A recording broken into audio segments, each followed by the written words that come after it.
Et bonjour à tous, nouvelle vidéo sur Arrivage des stocks. On se retrouve ici avec Patrice, roi du bricolage, pour un top sur les 10 meilleures perceuses visseuses sans fil de 2021.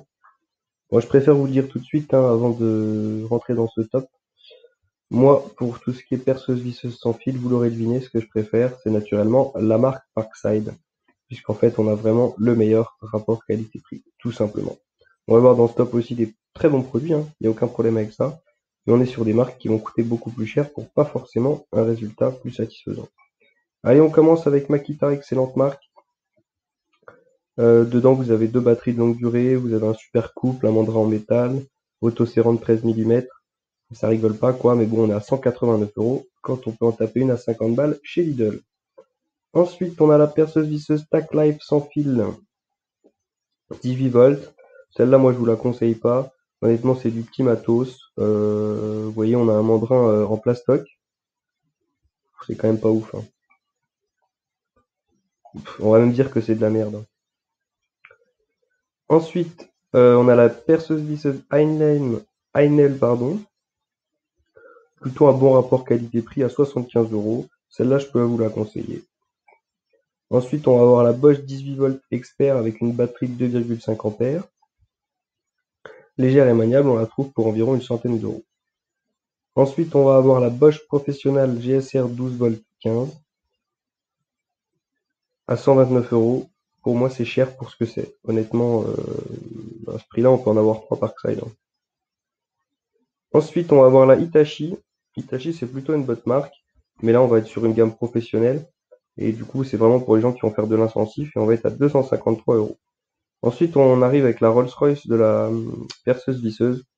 Tous les artisans vous le diront, tout ce qui est 10 volts, c'est vraiment des outils top. Vous avez une batterie de 18 volts 4 ampères. Enfin, très clairement, c'est le top du top, hein. On va pas se mentir, il n'y a pas mieux, hein.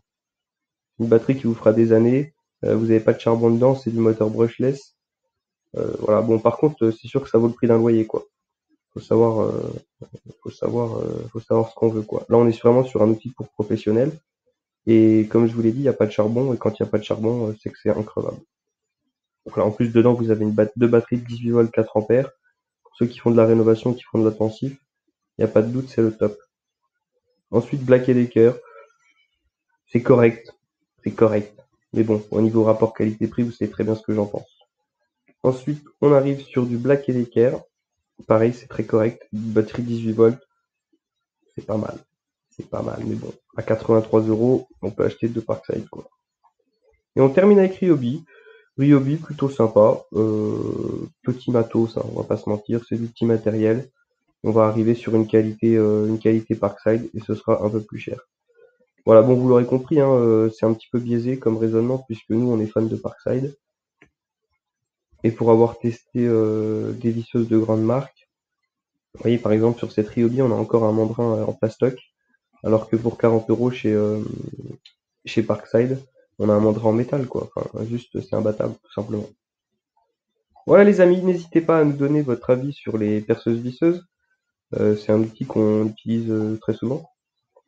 Et j'aimerais bien avoir vos avis si éventuellement vous avez vous-même soit des perceuses visseuses de marque ou du Parkside. En sachant que Parkside reste une marque, hein. Allez, merci à tous, très bonne journée, au revoir. Et on n'hésite pas à s'abonner, bien sûr.